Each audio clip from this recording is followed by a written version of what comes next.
नमस्कार दोस्तों। भाद्रपद मास में रविवार के दिन शुक्ल पक्ष की अष्टमी को आधी रात के समय ज्येष्ठ नक्षत्र के चौथ चरण में श्री राधिका रानी का जन्म हुआ था। इस विषय में एक बहुत ही सुंदर कथा आई है। एक समय महाराज बृषभान स्नान के लिए यमुना नदी के पर गए।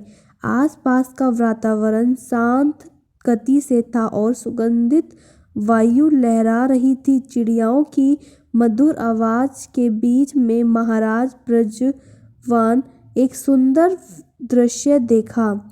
उन्होंने कुछ ही दूरी पर यमुना नदी की एक सुंदर स्वर्ण कमल का पुष्प देखा और उस पर स्वर्ण कमल होने से पहले स्वर्ण कमल देखा। उन्होंने स्वर्ण कमल आज से पहले कभी नहीं देखा था। उसमें बड़े उन्होंने और ना ही उसके बारे में उन्होंने कभी सुना था। वो उस कमल की पुष्प के पास जाकर उन्होंने देखा कि उस कमल की पंखुड़ियों के बीच एक अत्यंत सुंदर कन्या और सुकुमाला बालिका सोई हुई थी। उसका वर्ण पाकर हुए स्वर्ण के समान तथा नेत्र कोमल की पंखुड़ियों के समान।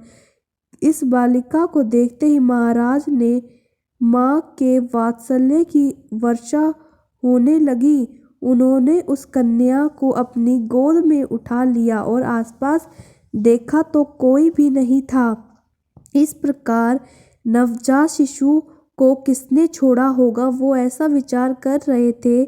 तभी वहाँ ब्रह्मदेव प्रकट हुए और बोले, वत्स्य, तुमने और तुम्हारी पत्नी ने पिछले वर्ष काफ़ी तपस्या की थी ताकि तुम्हें भगवान श्री हरि की संगरनी को पुत्री के रूप में प्राप्त कर सको और इस जन्म में तुम्हारी यह इच्छा पूरी हुई। यह बालिका साक्षात भगवान की अंतरंग शक्ति है। माता लक्ष्मी की प्रकृति भी इन्हीं से हुई है। जो इन्हें अपने घर ले जाएगा वह पूर्ण प्रेम वात्सल्य और स्नेह से इनका पालन पोषण करो। ऐसा कहकर ब्रह्मा जी अत्यंत ध्यान हो गए और महाराज बृषभान ने आनंद का कोई सीमा नहीं रही। वह हर्षपूर्वक के साथ कन्या को अपने घर लाए और पत्नी कीर्तिदा देवी को सारी बात बताई। कीर्तिदा देवी भी इस बालिका को देखकर अत्यंत प्रसन्न हुई और राधा रानी की बहुत अच्छे से सेवा करने लगी। कुछ समय बाद वह उनका सौंदर्य चंद्रमा की कलाओं के समान बढ़ने लगा और जो भी उन्हें देखता बस देखता ही रह जाता था। महाराज अत्यंत स्नेह और प्रेम के साथ इस बालिका की देखभाल कर रहे थे। कुछ समय बाद एक समस्या आई। यह नन्ही सी बालिका रोती नहीं थी और न ही अपनी आंखें खोलती। ऐसा लगता था मानो उनकी स्वर्ण शक्ति भी नहीं है। यह देखकर कीर्तिदा और महाराज बृषभान अत्यंत चिंतित रहने लगे। फिर क्या था, उनकी इस समस्या का कोई समाधान नहीं कर सका। नारद मुनि एक दिन बृषभान के यहाँ गए और उन्हें सुझाव दिया कि आप अपनी पुत्री के जन्म के उपलक्ष्य में एक समारोह का आयोजन करें और इस समारोह में अपने परम मित्र नंद महाराज को परिवार सहित निमंत्रण जरूर दीजिए। फिर क्या था, समारोह के आयोजन की तैयारी होने लगी। नंद महाराज को विशेष आमंत्रण भेजा गया। अपने मित्र के निमंत्रण को स्वीकार करते हुए नंद महाराज यशोदा और नन्हे कान्हा बरसाने पहुँचे।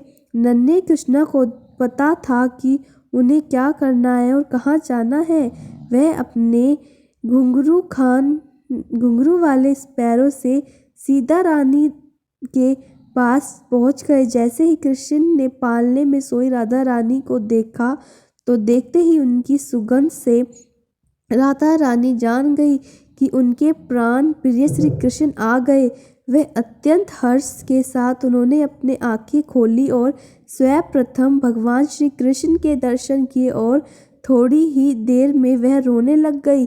अपनी पुत्री को पहली बार नेत्र खोले और रोती हुई देखकर देवी और महाराज ब्रजवान अत्यंत खुश हुए और इसी प्रकार उनकी पुत्री के जन्म की प्रशंसा दुगनी हो गई। तो दोस्तों, श्री भगवान कृष्ण के आ जाने से राधा रानी ने अपनी आंखें भी खोल ली। तो ये थी राधा रानी के जन्म की एक बहुत ही सुंदर कहानी। धन्यवाद।